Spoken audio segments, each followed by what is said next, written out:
Shalom, shalom, bien-aimés, je vous salue au nom de Jésus. Je viens faire à nouveau cette vidéo pour continuer le message que nous avons commencé sur le thème qui nous a été donné par la servante de Dieu, Oli. Est-ce qu'un chrétien peut-il perdre le salut? Est-ce qu'un chrétien peut-il perdre le salut?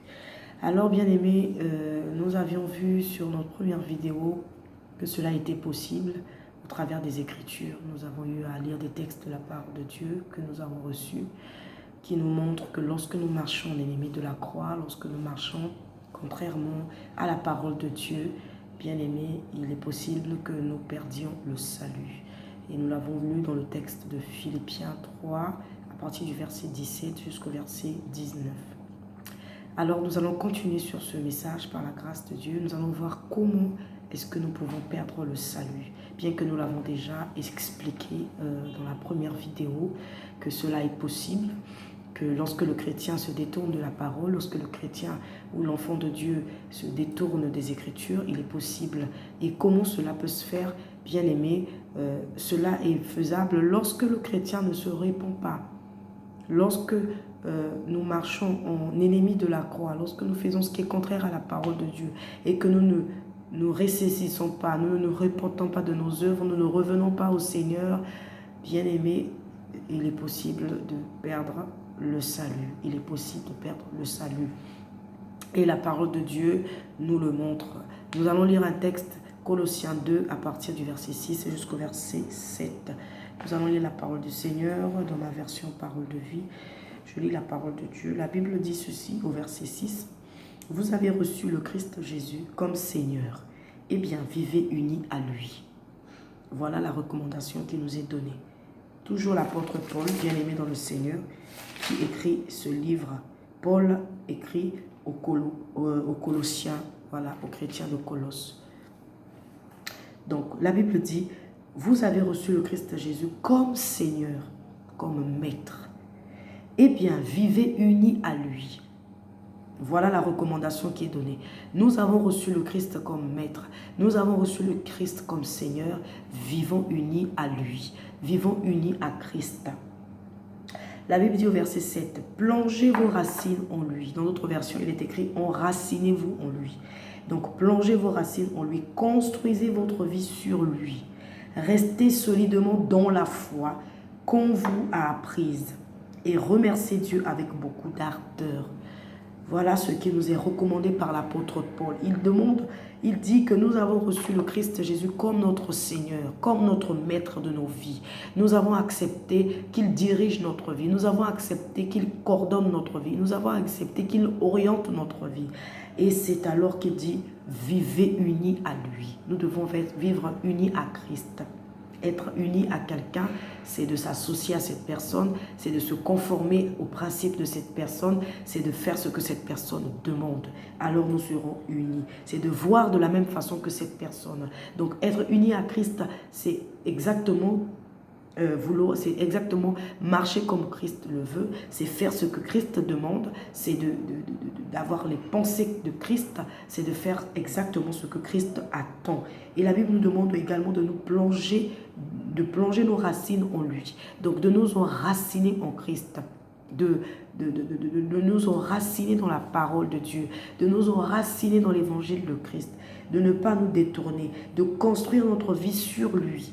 Donc, tous nos regards, toute notre attention, toute notre force devait être concentrée sur Christ. Et nous devons bâtir notre vie sur Christ. Pas autre chose, mais que sur Christ. Parce que nous l'avons reçu. Nous l'avons accepté. Alléluia. Et c'est ce que la Bible nous recommande. Si nous voulons conserver ce salut, nous devons être unis à lui. Nous devons nous conformer à lui. Nous devons nous enraciner en Christ. C'est alors que nous allons conserver notre salut jusqu'au bout. Alléluia. Bien-aimés, cela signifie que c'est possible de perdre le salut. Lorsque nous marchons en désaccord avec Christ, nous marchons en ennemi de la croix, nous ne marchons pas comme Christ demande. Bien-aimés, nous nous détournons de l'évangile, nous nous détournons du salut, nous nous perdons. Parce que la Bible dit que Jésus-Christ est le chemin, la vérité et la vie. Alléluia. En lui, il est le chemin. Et celui qui connaît le chemin qui mène au ciel, celui qui connaît le chemin qui mène à la vie éternelle, celui qui connaît le chemin qui nous mène au salut éternel. Et il est lui-même le salut. Lorsque nous le suivons, nous avons accepté qu'il soit notre maître, notre Seigneur, notre Sauveur. Nous devons nous laisser conduire par lui, qui est le chemin, qui connaît où aller, comment faire pour accéder à ce salut que nous cherchons. Alléluia. Et il est également, la Bible dit, la vérité. En lui, il y a la vérité. Voilà pourquoi nous devons nous enraciner en lui, parce qu'il est la vérité. La vérité, c'est Christ, la parole de Dieu. Il est la vérité. Et nous devons nous enraciner en lui, qui est la vérité, pour que notre foi demeure. Notre foi demeure, parce que la Bible dit restez solidement dans la foi. Nous devons rester solidement dans la foi. Et pour rester solidement dans la foi, bien aimé dans le Seigneur, nous avons besoin d'être enracinés dans la vérité qui est Christ. Alléluia. Et la Bible dit également qu'il est la vie. Et cette vie éternelle que nous recherchons, cette vie éternelle qui est Christ, qui est ce salut éternel, nous avons besoin de conserver ce salut. Et en cela, nous devons construire notre vie en lui. Lorsque nous construisons notre vie en Christ, bien-aimés, nous garderons ce salut, nous conserverons ce salut. Parce que nous allons bâtir, pas sur le sable, mais nous bâtirons sur le roc. La Bible dit, la Bible nous parle d'une parabole où, bien aimé dans le Seigneur, il y avait une personne qui avait bâti sa maison sur le sable. La personne avait bâti sa maison sur le sable. Le sable symbolisait ses ambitions. Le sable peut symboliser sa chair. Le sable peut symboliser sa propre sagesse. Le sable peut symboliser le monde. Le sable peut symboliser la vie actuelle, en tout cas tout ce que nous voyons dans le monde. Le sable peut symboliser beaucoup de choses, bien aimées dans le Seigneur, mais qui est contraire à Christ. Et lorsque cette personne a bâti sa maison sur le sable, elle se disait qu'elle bâtissait sur des bons fondements. Et lorsque le vent a soufflé, les tempêtes ont soufflé, la pluie est tombée, il y a eu des vents et marées, des tempêtes. Bien aimés dans le Seigneur, cette maison s'était écroulée parce que les fondements n'étaient pas solides. Le véritable fondement sur lequel nous devons bâtir pour garder notre salut, pour hériter le ciel, c'est Jésus-Christ de Nazareth. C'est la parole de Dieu. Voilà pourquoi la même parabole nous parle de cette personne qui avait construit la maison sur le roc. Le roc, c'est Christ. Le roc, c'est la parole de Dieu. La Bible dit, construisez votre vie sur lui. Christ est le fondement véritable, la pierre que les hommes ont rejetée, la pierre que les hommes ont rejetée, la Bible dit, est devenue la principale de l'angle. C'est elle la principale, c'est Christ le véritable fondement de nos vies si nous voulons hériter le royaume des cieux.